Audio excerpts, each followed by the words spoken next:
Buenas noches, bienvenidos a este nuevo webinar sobre secuelas post-COVID en el adulto mayor. Tenemos que tener en cuenta que el adulto mayor se va a considerar, según la OMS, a personas mayores de 60 años, ¿ya? Nuestra exposición va a estar compuesta por el doctor Néstor Cavero, licenciado Juan Borda y mi persona. Vamos a ir recomendando recomendaciones para mejorar lo que es esto de las secuelas COVID y poder abordar este problema de una manera satisfactoria. Y también recordándoles que nosotros tenemos que tener una calidad de vida satisfactoria. De nada me sirve cumplir 100 años y estar postrado en una camilla, ¿no? Tenemos que mejorar la calidad de vida de estos pacientes y también que se puedan desarrollar continuamente de una manera acorde, ¿no?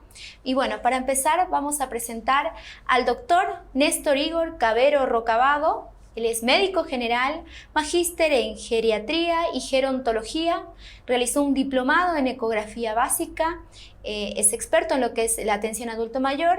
Él está atendiendo en la Caja de Salud Cordes y también atención adulto mayor en la Clínica Banesti.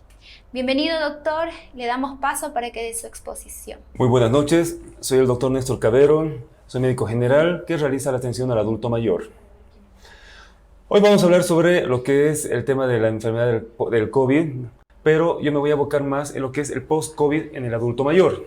Vamos a hacer una pequeña introducción con referente a esa enfermedad. A finales de diciembre de 2019 se describieron varios casos en pacientes en el país de China, ya con una neumonía grave de etiología desconocida. Pero ya para el 7 de enero aproximadamente los científicos chinos lograron aislar este virus causante de la enfermedad, el cual se descontroló provocando una epidemia en toda China y lo que actualmente es una pandemia que tiene consecuencias devastadoras para la población. La Organización Mundial de la Salud designó esta enfermedad como enfermedad por coronavirus. La exposición viral y el periodo de infecciosidad.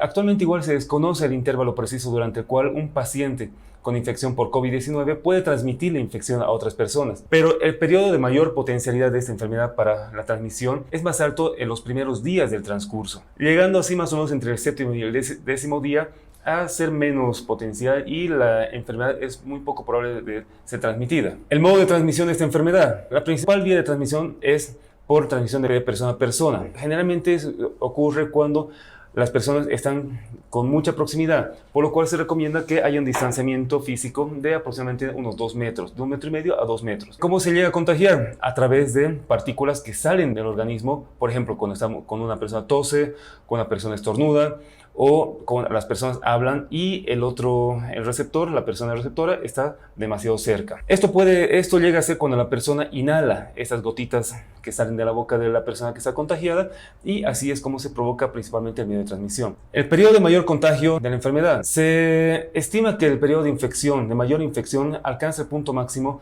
entre los 2 días antes y 1 día después de la aparición de los síntomas, lo cual esto va disminuyendo con el transcurso de los días, empezando aproximadamente del 7º día. Los principales factores de riesgo. Hay que detallar en este momento que no existe una población específica al cual el virus ataca con mayor potencia.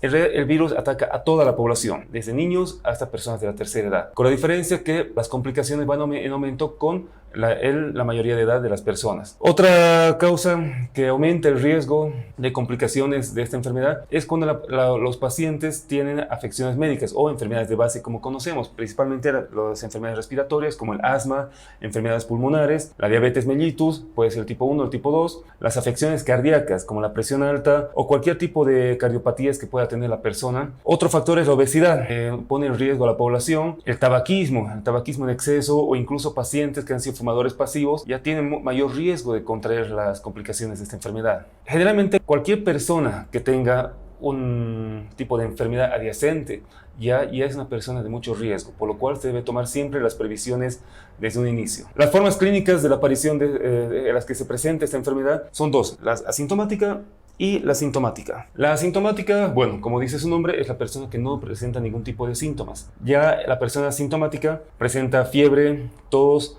dolor de garganta, pérdida del gusto, diarrea. Actualmente se presenta a muchos pacientes con diarrea, dificultad respiratoria, y al momento de hacer muchas veces al momento de hacer una placa de rayos X ya se nota alteraciones en la imagen.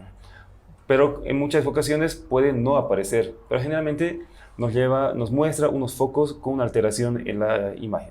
El tratamiento de esta enfermedad: no existe un tratamiento específico que sea 100% efectivo para poder erradicar esta enfermedad, por lo que se debe principalmente evitar la polimedicación, que es un error que muchas personas están cometiendo, en las cuales están llevando hasta más de 10 medicamentos, están utilizando medicamentos que no deberían ser utilizados en el tiempo recomendable, y bueno, eso nos conlleva a otro tipo de afecciones, lo cual nos destruye el organismo internamente, y muchas personas incluso terminan con gastritis o con otro tipo de problemas por la ingesta incorrecta de la medicación. ¿Cómo podemos prevenirla? La principal forma es el lavado de manos con agua y jabón. En caso de que no tengamos un lavamanos cerca, utiliza lo que es una solución en alcohol al 70%. No debemos compartir artículos con las personas, más aún si son de higiene o de alimentación, como los cubiertos, vasos o, bueno, algún tipo de objetos que haya sido utilizado por esa persona o por otra persona con riesgo de estar enfermo. No tampoco acudir a eventos sociales como fiestas u otro tipo de reuniones. Se debe utilizar lo que son los barbijos recomendados, pero que hayan sido recomendados por las organizaciones en salud, como el KN95, el N95 o los barbijos quirúrgicos que se utiliza constantemente por la mayoría de la población. Debemos mantener una distancia mínima de por lo menos 1.5 metros a 2. Bueno, se debe utilizar en caso que una persona tenga síntomas de resfrío o algún tipo de sintomatología, usar pañuelos que sean desechables, no guardarlos ni reutilizarlos, mucho menos hacer que otra persona tenga contacto con ese pañuelo. En caso de estornudar, toser o tener algún tipo de reacción, ya se debe utilizar lo que es el codo, en caso de que no se cuente con un pañuelo o algo con lo que podamos cubrirnos la nariz. Las recomendaciones para la rehabilitación de post-COVID. Bueno, cuando una persona sufre del COVID, las consecuencias en su mayoría son problemáticas, por así decir. La alimentación y la rehabilitación debe ser de acorde a nuestros objetivos individuales mediante un equipo multidisciplinario que nos ayude a lograr recuperar y salir de las secuelas que nos puede haber dejado esta enfermedad. Obviamente eso va a ser variable según a cada persona, porque una persona deportista puede tener menos secuelas que una persona que tenga una enfermedad de base. Entonces, o peor aún, es diferente una persona que ha pasado el COVID en aislamiento en su domicilio que una persona que ha estado internada o, en el peor de los casos, intubado. Entonces ahí varía mucho las consecuencias que puede dejar esta enfermedad. Bueno, uno de los principales objetivos es la recuperación de la masa muscular.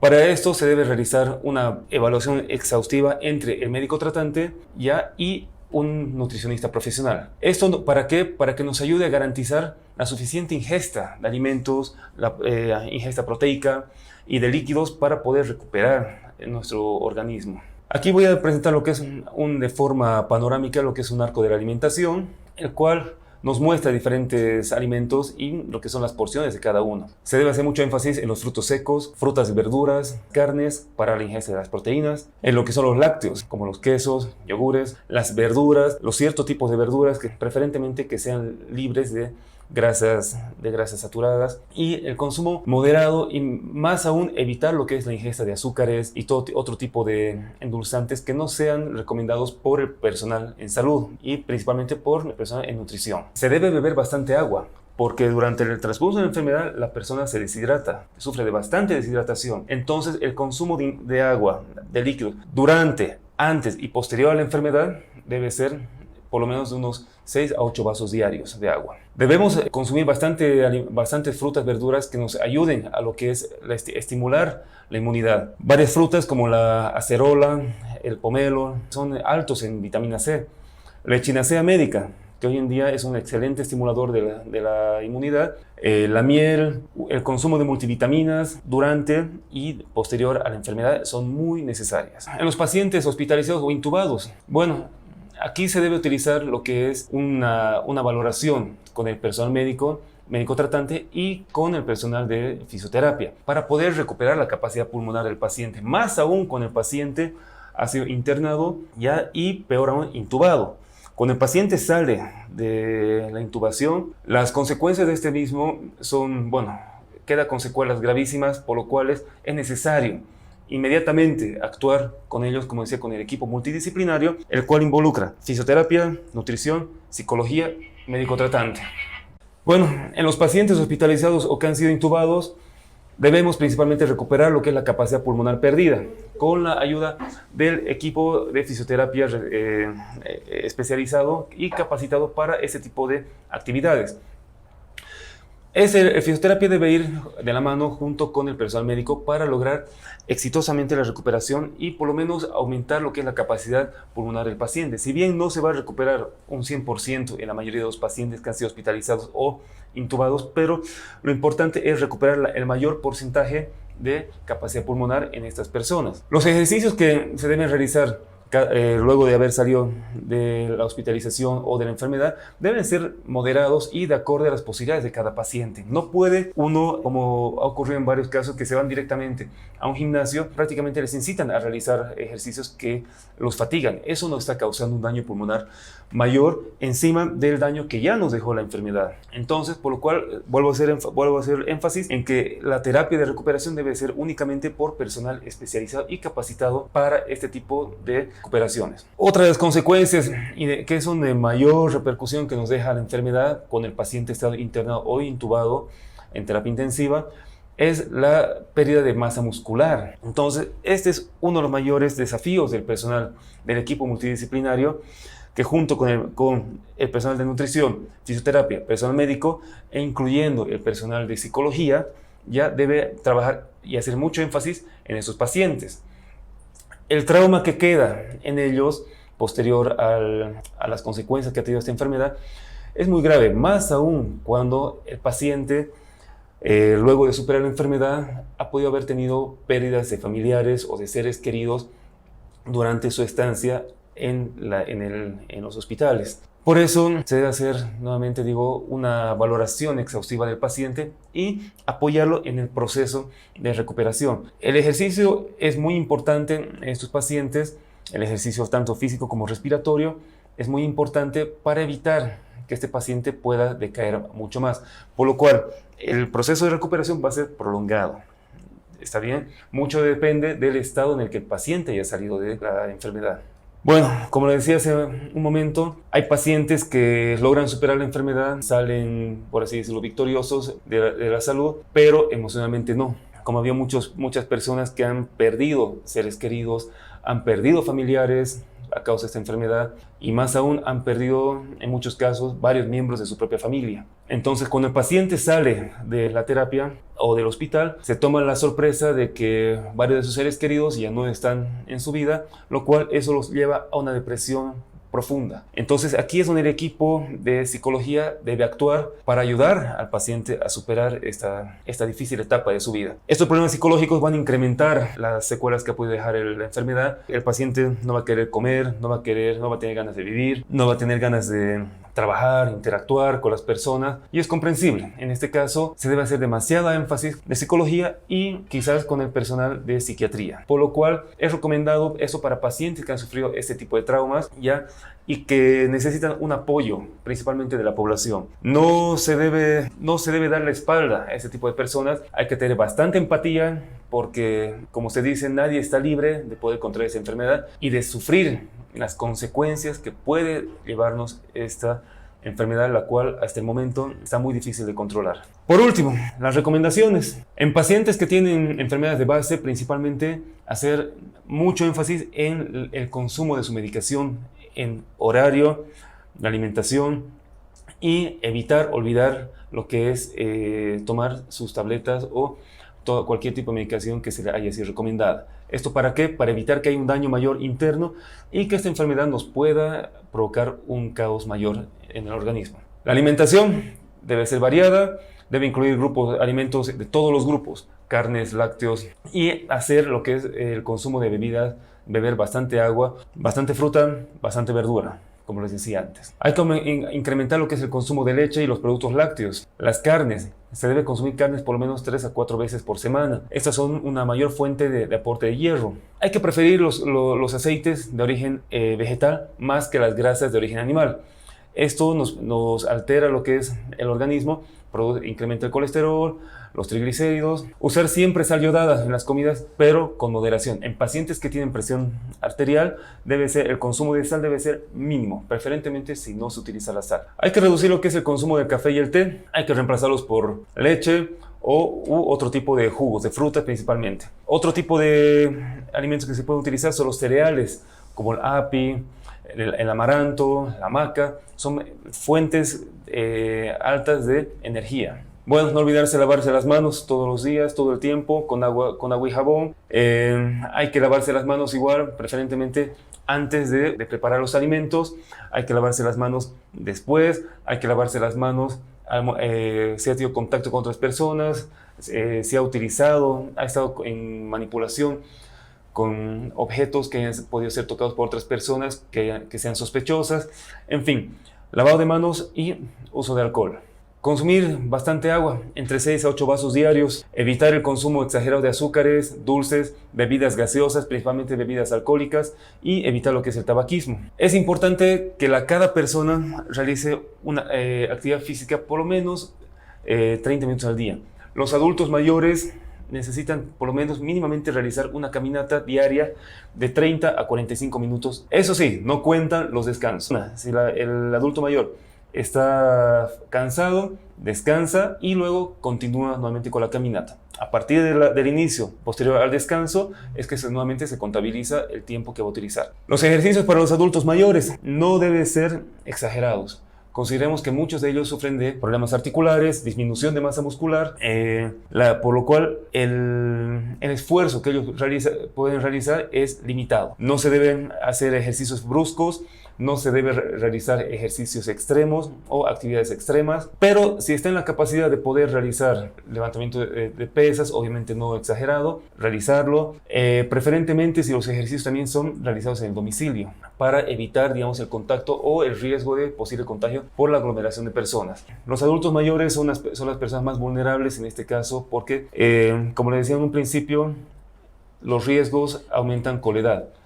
Y más aún si las personas tienen alguna patología de base, por lo cual todos como familiares, amigos y demás, estamos en la obligación de cuidar a nuestros seres queridos que sean adultos mayores o alguna amistad que tengamos. Siempre la recomendación, hay que tener principalmente empatía porque todos tenemos papás, todos tenemos abuelitos, hemos tenido abuelitos, como en mi caso, o conocemos a alguna persona muy querida que es de la tercera edad o es mayor, mucho mayor que nosotros. Me despido con esta frase que es muy bonita, la cual dice: ellos siempre cuidaron de ti, es momento de cuidar de ellos.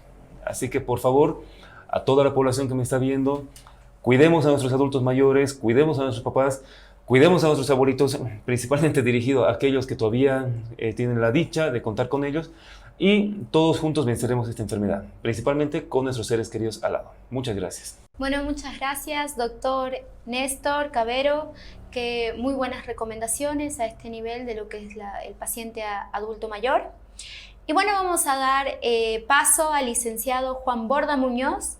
Él es fisioterapeuta, kinesiólogo, con una especialidad en neurología y rehabilitación con terapias acuáticas. También es miembro de la Asociación Europea Acuática y representante de la Organización Internacional de Terapias Acuáticas para Bolivia. Le damos el paso al licenciado para que dé su exposición. Buenas noches, soy el licenciado Juan Borda Muñoz, soy fisioterapeuta y kinesiólogo y hoy les voy a hablar un poquito sobre las secuelas post-COVID y la rehabilitación de estas. Vamos a hablar un poco sobre lo que es el COVID, que es el SARS-CoV-2, que es una enfermedad viral que principalmente afecta a la respiración y a los pulmones. Es similar a una gripe, pero tiene algunas complicaciones más severas el momento de la respiración. ¿Sí? Puede implicar problemas como neumonía principalmente, en la que va a ser una de las afecciones más graves y puede llegar a una hospitalización. Hablamos un poco de los signos y síntomas del SARS-CoV-2, que principalmente se va a dar por dolores de cabeza, fiebre, dificultad para respirar, dolor del cuerpo en general y tos seca o tos productiva. Estos signos y síntomas, que son similares a los de una gripe, pueden ir aumentando o pueden variar según la carga viral que pueda presentarse en el contagio. Hablamos que esta es una enfermedad multisistémica. Se dice que es una enfermedad multisistémica porque va a afectar a varios sistemas dentro de nuestro cuerpo. Por ejemplo, el sistema respiratorio, como ya hemos hablado, que va a afectar principalmente creando una fatiga respiratoria, en algunos casos acompañada por una disnea. También se puede dar tos seca o tos productiva, como habíamos mencionado en los signos y síntomas. Afecta también en el momento el sistema circulatorio. Cuando los alveolos no pueden mandar la oxigenación correcta, es posible que se pueda formar algunos trombos, ¿verdad? El sistema musculoesquelético también está afectado debido a que causa dolores musculoesqueléticos, principalmente dolores de espalda, dolores de las articulaciones.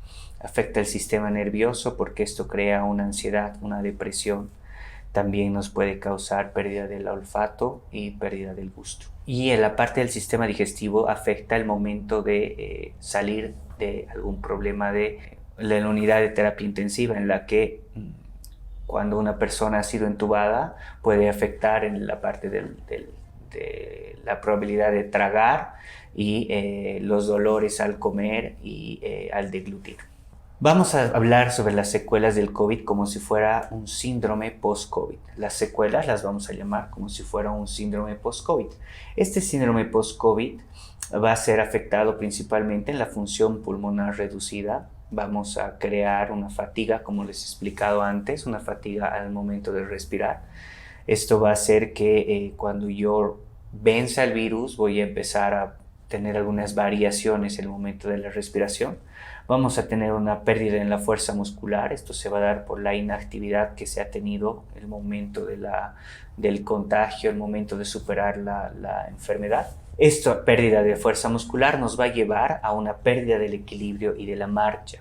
La pérdida de la función en los músculos, efectivamente vamos a tener algún problema al momento de la marcha, esencialmente en el equilibrio. Y como les expliqué antes, vamos a causar una ageusia, que es del gusto, y una agnosia, que es la pérdida del olfato. La fisioterapia debe ayudar a este síndrome post-COVID en la rehabilitación de estas capacidades perdidas. Nosotros nos vamos a enfocar en rehabilitar estos puntos que hemos tocado ahora. Para eso, lo primero que vamos a hacer es una evaluación al paciente. Esto es muy importante. La evaluación es el primer contacto que tenemos con el paciente. Esto nos va a ayudar a determinar qué tratamiento nosotros vamos a seguir, y tenemos varios puntos. Nosotros como fisioterapeutas, el momento de evaluar, tenemos que ser muy persuasivos cuando el paciente llega a nuestra consulta. Entonces, nuestro primer punto va a ser la observación.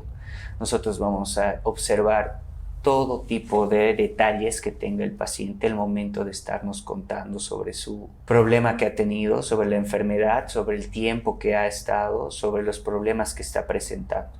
Nosotros tenemos que observar el tono de voz del paciente, si notamos algún tipo de ansiedad, alguna depresión, necesitamos saber algún tipo de fatiga al momento de hablar y bueno, estar bien pendientes a todos estos detalles. El siguiente paso es realizar una historia clínica bastante completa, saber qué es lo que ha pasado con el paciente, cuándo se ha contagiado, qué tipo de medicación se le ha dado, qué tipo de secuelas está teniendo, cuáles han sido sus signos que ha presentado, durante cuánto tiempo, y todas esas cosas que lleva a una historia clínica completa, para que yo sobre estos antecedentes que esté presente pueda planificar el tratamiento adecuado. Tratamiento adecuado, además individual para cada persona.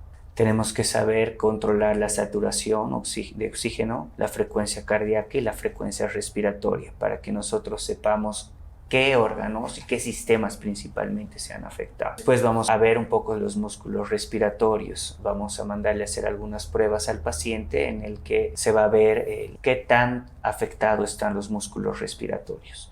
Importante también poder averiguar y poder hacer una evaluación sobre los rangos articulares que presenta el paciente. Esto nos va a ayudar a determinar las pérdidas de la fuerza muscular y también vamos a hablar sobre la marcha y el equilibrio que puede variar en cada persona o en cada paciente que haya llegado a nuestra consulta.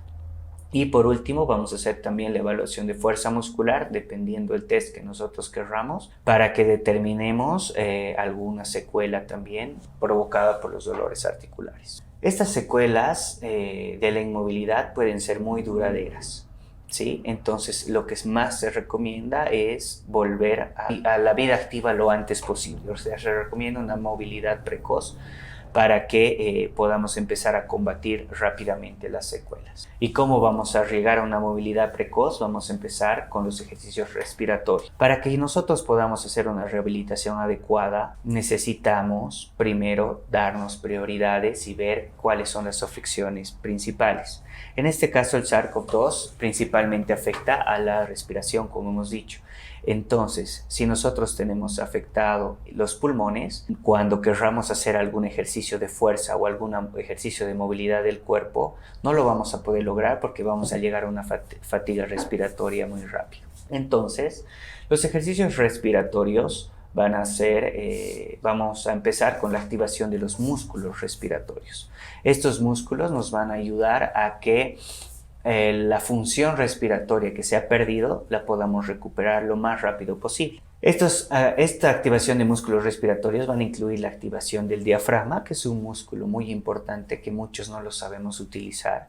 El diafragma va a ayudar a empujar los pulmones hacia la parte superior y esto va a hacer que la capacidad respiratoria aumente, ¿sí? Vamos a hacer ejercicios de expansión torácica porque la función respiratoria se ha perdido, entonces se va a llegar a una atrofia de estos músculos. Y expandir el tórax va a hacer que los músculos que cubren el tórax puedan volver a funcionar como era antes. Y vamos a hacer una reeducación del patrón respiratorio. Esta reeducación es muy importante porque el paciente debe volver a respirar como lo hacía antes o aún mejor, ya que la afección de la respiración del COVID pierde la capacidad de la respiración.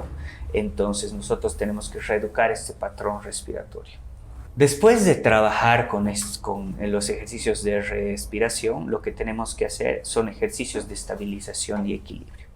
Estos ejercicios de estabilización y equilibrio van a ser el segundo paso de mi rehabilitación para que yo, después de que tenga un cuerpo activo, recién pueda llegar a hacer una fuerza muscular. Entonces, el primer paso va a ser la respiración, el segundo paso va a ser la estabilización y el equilibrio, y cuando tenga esto completo, recién voy a trabajar la fuerza muscular. Entonces, para mejorar la estabilización y el equilibrio, yo puedo seguir una serie de secuencias de estimulación. Para eso puedo utilizar materiales bastante sencillos, materiales que cada uno tenemos en nuestra casa, como algunos balones, colchonetas, alfombras, podemos utilizar bandas y ligas, y lo más importante de este material es que nos van a ayudar a mejorar la coordinación y la marcha, ¿sí? Más adelante les voy a dejar un videito donde vayamos a mostrar este tipo de estimulación. Después vamos a realizar lo que es el entrenamiento muscular, como ya les he explicado, ya habíamos hablado. Primero la respiración, segundo la estabilización y la coordinación, y tercero vamos a trabajar con el entrenamiento muscular. La disminución de fuerza y la resistencia muscular son el resultado de la inactividad. Cuando nosotros hemos estado con la afección del COVID, permanecemos bastante tiempo en cama. Permanecemos en cama o queremos hacer alguna actividad o movimiento y nos fatigamos rápido. Entonces, lo primero que debemos de hacer es volver a nuestra movilidad lo antes posible. Entonces, para eso necesitamos ejercicios de entrenamiento muscular. Para estos ejercicios vamos a trabajar lo que vendría a ser esencialmente el core. Vamos a empezar a hacer movimientos de brazos, movimientos de piernas, que yo les voy a ir mostrando en el video que les voy a dejar más adelante, cosa de que sea ejercicios que puedan ustedes realizarlo en casa y que les ayude prácticamente a que ustedes lo puedan trabajar solos. Los objetivos generales de la rehabilitación. yo como fisioterapeuta tengo que plantearme, después de realizar una evaluación, tengo que plantear cuáles van a ser mis objetivos en la rehabilitación. Y mis objetivos van a ser básicos, van a ser, primero, como ya hemos hablado, lo hago reiterativamente porque es muy importante esto que tocamos, el orden de prioridades para una rehabilitación. Va a ser la rehabilitación de la función pulmonar. Ni bien terminemos de mejorar nuestra respiración, de evitar la fatiga en la respiración, vamos a poder avanzar al segundo paso, que va a ser mejorar la disfunción motora o la función motora. Vamos a mejorar la función motora haciendo ejercicios, volviendo a nuestra actividad lo antes posible. Esto nos va a permitir retomar a una independencia. ¿Sí? ¿Qué es una independencia? No, es que yo pueda hacer las cosas por mí mismo, me pueda valer por mí mismo, no necesito una ayuda extra para hacer lo que necesito. Cuando yo ya he retomado mi independencia, nos reinsertamos a la sociedad.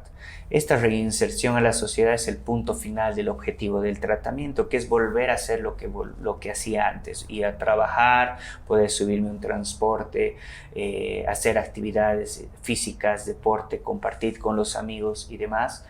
Importante estar rehabilitado completamente para tener esa reinserción. Y en conclusión vamos a tener que la recuperación de la funcionalidad pulmonar, motora y neurológica marcará el retorno a la independencia y mejorará su calidad de vida. Entonces vemos que habiendo cumplido con todos estos tratamientos, con todos los pasos que van a ser evaluación, realizar los objetivos, realizar el tratamiento, vamos a poder tener una mejor calidad de vida como pacientes. Para eso los fisioterapeutas somos los encargados de dar esa mejor calidad de vida. Entonces, como les he prometido, les voy a mandar el videíto donde ustedes van a poder ver cómo van a ser los ejercicios respiratorios y los ejercicios para mejorar la función motora. Gracias.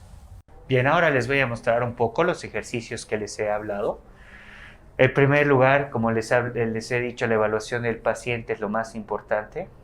Tenemos una paciente que ha pasado ya el COVID y vamos a trabajar con ella un poco de los ejercicios que les he explicado. Vamos a empezar revisando un poco su capacidad respiratoria. Y le vamos a pedir que por favor con los brazos abiertos tomes aire lo más que puedas. Eso, y puedas botar y bajar los brazos. Muy bien. A eso nosotros vemos que observando que la paciente no presenta ninguna molestia en haber hecho ese ejercicio, nos da y nos indica que no tenemos una fatiga respiratoria. Entonces nosotros vamos a trabajar un poco mejor en la activación del músculo del diafragma. Vamos a colocar los brazos sobre el diafragma. Al respirar, lo que debes de hacer es inflar tu estómago lo más que puedas. Exacto. Inflas y el momento de expulsar el aire empiezas a bajar y presionas sin que se mueva el pecho. Controla de que no se mueva el pecho. Inflo y puedo volver a bajar. Eso va a hacer que el diafragma, que es un músculo que se encuentra debajo de los pulmones, pueda empujar a estos para aumentar un poco más su capacidad y que activemos esencialmente la respiración diafragmática, que es muy importante. Esto lo vamos a repetir unas 5 veces más, cosa de que el ejercicio sea aprovechable. Luego vamos a trabajar con la expansión torácica, ¿sí? El paciente puede estar sentado o puede estar echado, depende de la comodidad que ustedes tengan. Ahora, para realizar este video, como vamos a hacer para algunas personas que están en casa, lo vamos a realizar en sentado, ¿sí? Vamos a pedirte, por favor, que tomes aire, infles tu pecho lo más que pueda y al mismo tiempo eleves tus brazos por arriba de la cabeza, inflando el pecho. Mantienes el aire durante 4 segundos, bajas y expulsas suavemente. Eso. Perfecto. Siente que tu pecho pueda expandirse lo más que pueda. Elevas y puedes bajar nuevamente. Muy bien. Esto nos ayuda a que los músculos respiratorios que se han atrofiado porque ha habido una inactividad se puedan expandir. Y al expandirse los músculos respiratorios dejan de presionar al pulmón y esto aumenta la capacidad de respiración, evitando así una fatiga después de hacer un ejercicio. También muy importante que podamos expandir los músculos respiratorios de la parte lateral del tórax. Entonces vamos a pedir a la paciente que se ponga las manos al costado del tórax y podamos también expandir. Cuando tú respires, siente que puedas expandir tu caja torácica lo más que puedas. Durante 4 segundos y empujas al momento de botar el aire. Muy bien. Eso, expandimos, vemos cómo la caja torácica está aumentando de volumen. Esto va a hacer que también podamos aumentar la capacidad respiratoria por la expansión y el estiramiento de los músculos respiratorios. Muy bien, puedes bajar. Muchas gracias, licenciado Juan Borda. Qué lindo ese video de ejercicios respiratorios, y la verdad ahora en lo que es las secuelas post-COVID, la fisioterapia es un pilar indispensable. ¿Ya?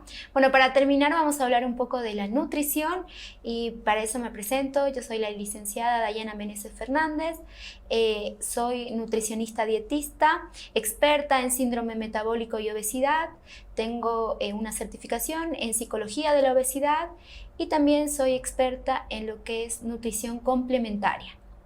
Así que vamos a hablar un poco de esto de la nutrición en el adulto mayor post-COVID, ¿ya?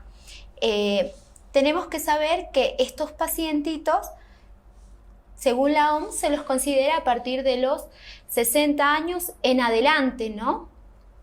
La alimentación juega un papel muy importante en estos pacientes que son los adultos mayores, tanto en lo que es la prevención como el tratamiento y la recuperación provocada por esto que es la infección por COVID-2019, ¿no? Esta enfermedad va a predisponer al adulto mayor a desarrollar a un tipo de desnutrición. Eso tenemos que tener en cuenta. Generalmente el adulto mayor no va a venir solo con este problema, ¿no? Que es esta pandemia del COVID, sino que va a tener diversas patologías. Puede ser un paciente que tenga hipertensión, diabetes, algún problema, alguna cardiopatía, algún problema muscular, articular. Y esto se clasifica como patologías frecuentes en las personas adultas ya de la tercera edad o el adulto mayor. Esto va a influir en lo que es la disminución de la respuesta inmunológica, tanto celular como humoral, ¿no? Y una mayor susceptibilidad a poder enfermarse o que se complique esta enfermedad, ¿no? Y también a una menor capacidad de recuperación si es que le va a aparecer este tipo de infección, y la aparición también recurrente de diferentes grados de malnutrición. Esto quiere decir tanto pacientes que presentan obesidad o desnutrición. Entonces, tenemos que entender que el sistema inmune en el adulto mayor se puede manifestar como una alteración en lo que es la primera barrera de defensa, y en esa podemos identificar lo que es la piel. Presentamos ya una resequedad en la piel, falta de hidratación, también una mala formación también de los anticuerpos, ¿no? Disminuimos lo que son inmunoglobulinas A, que eso están mayormente en las mucosas. Las mucosas tienen que estar bien hidratadas, saludables, todo esto para poder protegernos. Y un desequilibrio en lo que es la flora bacteriana de la piel. Nosotros tenemos bacterias en la piel que nos van a proteger, pero cuando las bacterias patógenas suben y las bacterias que nos favorecen en nuestra inmunidad disminuyen, hay una disbiosis, hay un desequilibrio. También puede haber una alteración en la capacidad de las subpoblaciones linfocitarias de poder proliferar, madurar o especializarse frente a un patógeno. Esto generalmente va a ser afectado en las personas que son adultos mayores, ¿sí? Arriba de los 60 años. Entonces, ¿qué factores pueden predisponer a la malnutrición? Primero, los ancianos, las personas que están pasando ya los 60 años, van a presentar algún tipo de ausencia de la dentadura, ¿no? No van a tener los dientitos completos, falta de muelas también. La inmovilización, hay pacientitos que tienen alguna dificultad articular o tienen algún problema de fracturas o ¿Qué les va a impedir movilizarse, ¿no? El deterioro cognitivo. Si el paciente no se mueve mucho, no come bien, va a haber un deterioro también. También problemas en lo que es la deglución. A medida que pasan los años, todos vamos a ir atrofiando algunos sistemas, ¿no? Y más que todo el sistema digestivo. Va a haber un tipo de atrofia. Va a dificultar lo que es la deglución en estos pacientitos. También insuficiente aporte nutritivo. Estos pacientitos igual disminuyen lo que es el apetito. Ya no tienen mucho apetito y comen menos, empiezan a comer menos y todo esto relacionado a lo que ya les dije, ¿no? Que todo va disminuyendo. Tanto en lo que es la absorción, ¿sí? El intestino tiene varias formas de absorción, ¿no? A través de la mucosa, pero hay una atrofia. Entonces también la absorción va a ser menor y voy a necesitar mayor requerimiento, ¿verdad? Y si el paciente ya le dio COVID y fue hospitalizado, va a incrementar las necesidades nutricionales y puede presentar algún tipo de desnutrición. Entonces eso tenemos que valorar bien tanto en lo que es el tratamiento como la recuperación. Entonces, ¿cuál es el principal objetivo de la nutrición en el adulto mayor? Es cubrir las necesidades nutricionales en cuanto a calidad y cantidad. De nada me sirve comer mucho si no pongo los nutrientes necesarios, ¿no? De nada me sirve comer mucho arroz, mucha papa y tener un peso saludable si no me estoy nutriendo con alimentos indispensables que me van a aportar vitaminas, minerales, proteínas, también grasas saludables. Entonces, no caigamos en este error de, no, está gordito, come bien. No, hay gorditos que están malnutridos, que no tienen las vitaminas y minerales necesarios para proteger y fortalecer el sistema inmunológico. Entonces, la alimentación en el adulto mayor tenemos que tener en cuenta que son 3 pilares indispensables. Ya están los hidratos de carbono, las grasas, las proteínas y también van a estar después los micronutrientes que son vitaminas y minerales. En cuanto a los hidratos de carbono, tenemos que incentivar el consumo de estos adultos mayores en cuanto a lo que es cereales integrales, alimentos también como almidones complejos, ¿no? Al fin de mejorar lo que es la absorción y controlar lo que es la resistencia a la insulina y prevenir lo que es la inflamación. Entonces, incrementar estos alimentos que tienen fibra, puede ser panes integrales, verduras, también algunas frutas tienen bastante contenido de fibra y evitemos esos panes refinados, masitas, gaseosas, refrescos.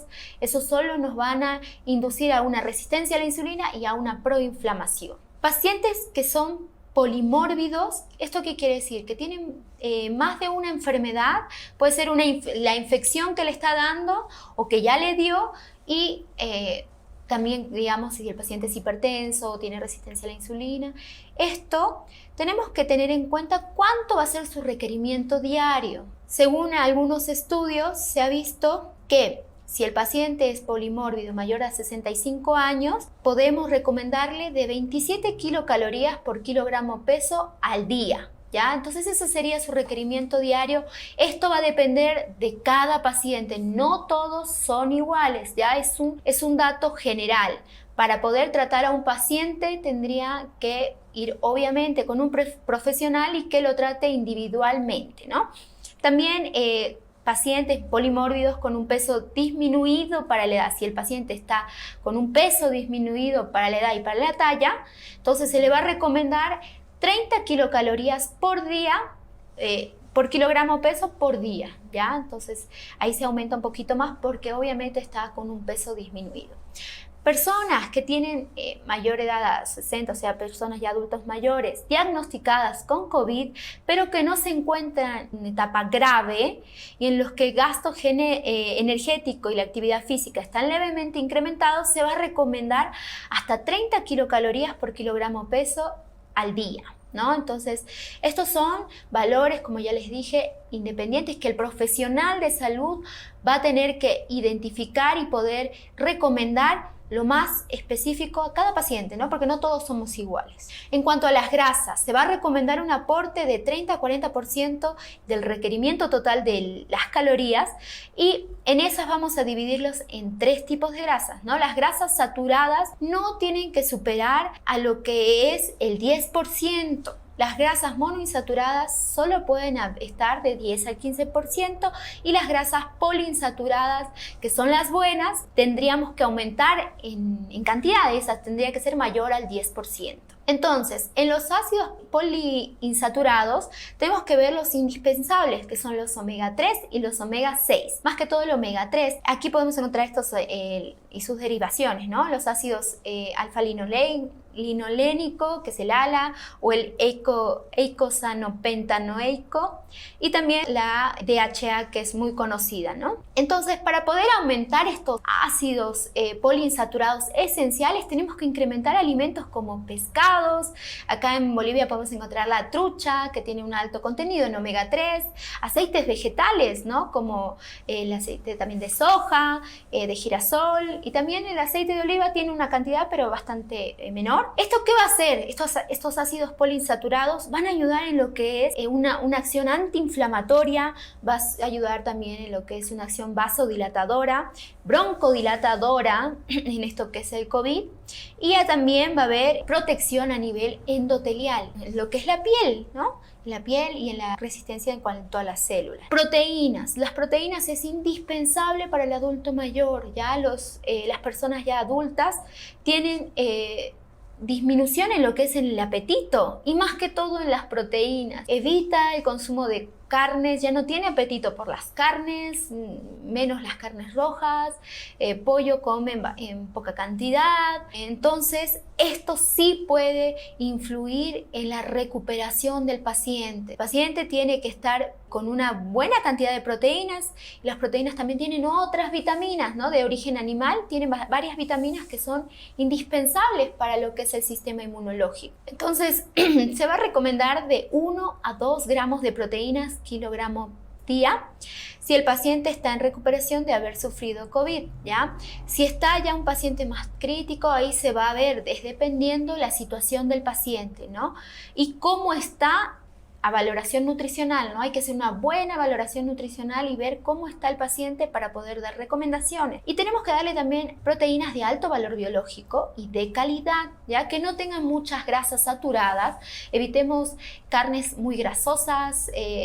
También se va a recomendar más lo que es los pescados, ¿sí? Esos tienen proteínas y también tienen ácidos grasos esenciales, huevos, carne de conejo, el pollo, también leguminosas. Las leguminosas tienen un alto contenido de proteínas, ¿no? Los porotos, los garbanzos, también cereales como la quinoa, eso también tiene proteínas, ¿no? El arroz también tiene proteínas. Hay que ir combinando estos cereales con leguminosas y vamos a poder tener también un alto contenido en proteínas. Se ha visto que pacientes que tienen una disminución en lo que es el consumo de proteínas, a la larga no cumplen con el estándar, ¿no? Disminuyen tanto la movilidad, el contenido de masa magra, el músculo, ¿no? De nada me sirve a mí ir creciendo en edad si no tengo una calidad de vida, ¿ya? Puedo cumplir 90 años, pero si yo puedo caminar, puedo cubrir mis necesidades, puedo estar en contacto con mis seres queridos, recién ahí estoy teniendo una vida de calidad. Entonces, la nutrición va a ir a este nivel, mejorar la calidad de vida del paciente, ¿no? Y que esos años sean favorecidos, ¿no? En cuanto al paciente. Las vitaminas y minerales, esto ya estuvimos viendo bastante en lo que es la prevención y la recuperación en los pacientes post-COVID. Eso ya habíamos hablado también en el anterior webinar, pero ahora vamos a ir mencionando igual las mismas, lo que tenemos que tener en cuenta, que son las vitaminas más esenciales que van a ayudar a reforzar el sistema inmunológico, van a cuidar las mucosas, van a protegernos, ¿no? Porque si las mucosas no están saludables, esto también va a incidir a que nos pueda dar cualquier tipo de infección, no solo por COVID. Entonces, estas son las vitaminas que van a ayudar en este nivel. También van a ayudar en la formación de anticuerpos, la formación también de nuestra barrera de defensa, ¿no? En la buena calidad de nuestra piel, ¿no? Que esté sanita, ¿no? Entonces, entre esas vamos a mencionar la vitamina A, la vitamina E, que van a estar presentes en las mucosas, la vitamina C, que va a ayudar en lo que es la formación de colágeno, va a ayudar también en la estimulación de algunas células fagocíticas, la vitamina D, que es indispensable y más que todo en estos pacientes de la tercera edad, porque ya la piel es un poco débil, o sea, ya no está bien nutrida, entonces capaz hay que ver en incrementar alimentos ricos en vitamina D, ¿sí? Como puede ser el pescado, el huevo, y también del complejo B, ¿no? El complejo B es indispensable para la formación de células, evitar la anemia.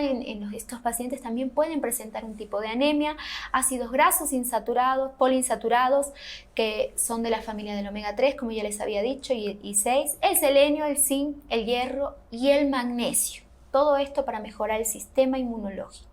Otro punto importantísimo para lo que son los adultos mayores es la hidratación, ¿no? En el adulto mayor con COVID es esencial mejorar la respuesta ante afrontar lo que es estos problemas del COVID, ¿ya? Entonces el paciente tiene que estar bien hidratado. Esto, ¿por qué no? Hay mucha desregulación en lo que es el centro de la sed, que va a radicar en lo que es el hipotálamo y a la pérdida de las funciones renales. Se va a combinar en cuanto a lo que es el adulto mayor para aumentar las necesidades de agua en él, ¿no? Llegando a recomendar un mínimo de 30 milímetros por kilogramo al día. Eso es importante, ¿ya? En cuanto a la actividad física, esto es importante, ya nos explicó mucho el licenciado Juan Borda. Entonces, esta es indispensable en el adulto mayor. No porque sea adulto, no tengo que hacer ejercicio, que él tiene riesgo a fracturarse. No, ¿por qué? Porque el movimiento va a hacer que aumente la masa muscular y vamos a incrementar la calidad de lo que es el sueño. Fíjense, estos pacientes mayores tienen dificultad en lo que es descansar correctamente, tienen insomnio, ¿no? La disminución también de la ansiedad ayuda a la producción de serotonina, también a lo que es la depresión, el mejor desempeño intelectual, el incremento de lo que es la capacidad aeróbica, la fuerza muscular y también a la flexibilidad. Hace más efectivo lo que es la contracción cardiovascular y va a disminuir el riesgo de enfermedades cardiovasculares, frena la atrofia muscular, va a favorecer en lo que es la movilidad articular y evitar las descalcificaciones óseas y también la aterosclerosis. Evita también el riesgo de sufrir trombosis o embolias, mejora la capacidad respiratoria y la oxigenación de la sangre. Bueno, ahora vamos a ver también en cuanto a lo que son los complementos, ¿no? Que pueden ayudar o apoyar en lo que es la recuperación del adulto mayor. Es importante saber que estos pacientitos que ya están arriba de los 60 años tienen problemas en cuanto a la absorción de micro y macronutrientes. Entonces a ese nivel también tenemos que apoyar. En cuanto al colágeno, el colágeno está presente en lo que es la piel, en lo que es la mucosa gástrica, en las mucosas también tenemos, en los huesos, en las articulaciones. Si no tenemos una buena salud en las articulaciones, el paciente no se va a mover, va a sufrir atrofia muscular y eso puede perjudicar en la recuperación, obviamente, de este paciente, ya que tiene que hacer ejercicio, sí. Entonces vamos a ayudar a ese nivel y vamos a incrementar esas proteínas que capaz a esta edad no están consumiendo estos pacientes. Y la verdad, el colágeno es signo de juventud. Si me falta colágeno, seguramente voy a tener mayor envejecimiento y mayor dificultad en cuanto a mis movimientos, a mis procesos también, ¿no? La lecitina de soya también es un complemento muy bueno para estos pacientes que tienen o que están saliendo de esto de que es el COVID, porque tienen un alto contenido en omega 3, ayuda a prevenir problemas en lo que es a nivel de los vasos sanguíneos, ¿no? Dislipidemias, aterosclerosis, ayuda a también si es que tienen problemas en lo que es la vesícula biliar o producen barro biliar que pueden producir varias patologías como pancreatitis, colecistitis, otras que podemos mencionar. Entonces, esta es una gran solución y aparte vamos a inducir al consumo de omega 3 de una forma natural. Obviamente tiene que estar acompañado de pescado, que tengan omega 3 de origen marino, ¿no? Entonces, la lecitina de soya va a ayudar también en lo que es el sistema inmunológico, lo va a reforzar. ¿Por qué no consumimos todos los días omega 3? Eso es un gran déficit de nuestra población.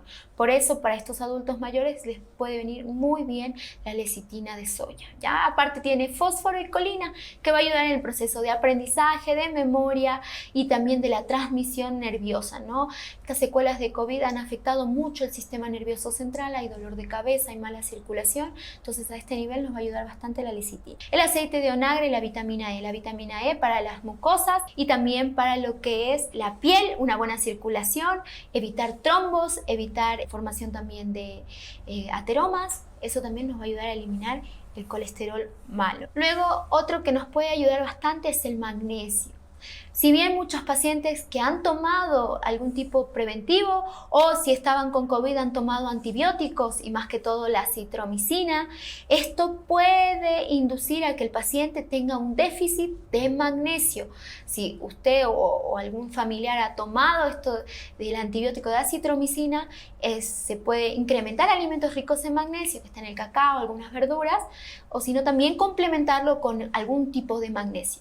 El magnesio va a ayudar en la relajación muscular. Muchas personas adultas han tenido problema de esto, de que es contracturas, dolores a nivel de la espalda, ¿no? Entonces, esto también va a ayudar a este nivel y les va a ayudar a poder estar más relajaditos y evitar también el estrés y la ansiedad, que es una de las complicaciones. Y también recomendarles lo que es el triptófano. Este es un aminoácido esencial que va a ayudar a estos pacientes a poder formar la serotonina, que es la hormona de la relajación, de la tranquilidad, y también a formar la melatonina. También a esta edad disminuyen la síntesis de melatonina. ¿Y qué es la melatonina? Es un neurotransmisor que ayuda a cumplir nuestro ciclo circadiano, nos ayuda a dormir bien, a poder cumplir un buen tiempo, un horario acorde a la edad de sueño, pero de una forma natural. Lo que queremos es que el paciente se recupere de una forma natural, ¿no?